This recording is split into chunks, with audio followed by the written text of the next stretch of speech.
Welcome to our series of BinSense installation videos. In this video, we'll look at installing a single cable in a grain bin.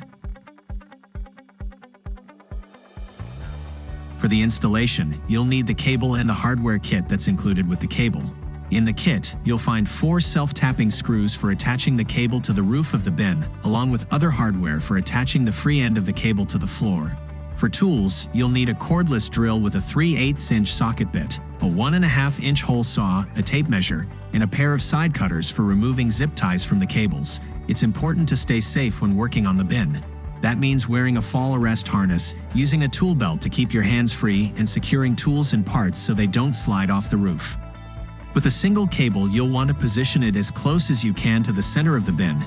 Keep in mind where the auger is going to come in, and also try and avoid putting it in the spot where it's directly in the flow of grain to keep it from wearing out early.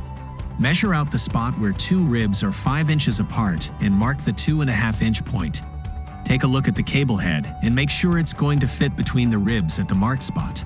Next, use the hole saw to drill a 1.5" hole at the marked spot. Angle the hole saw so that it's perpendicular to the roof of the bin.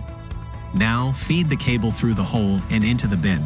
If you're installing a moisture cable, be careful when passing the nodes through the hole.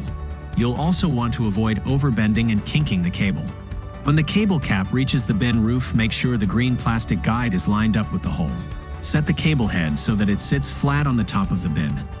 Follow the directions for which side is up and down. The link cable should point down the bin. As long as the green plastic insert is lined up correctly, the cable swivel should be centered over the hole. Once the cable cap is in place, use the 4 1.5" long self-tapping screws to secure the cable head to the roof of the bin. Be careful not to over-tighten the screws.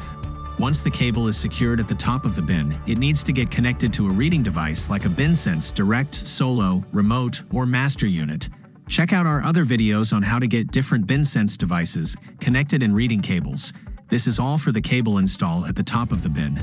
Next, we'll secure the cable to the hopper or floor. Line up the floor anchor and ring directly below the end of the cable. If you have a wood floor, you can use the self-tapping screws or wood screws if you have them available.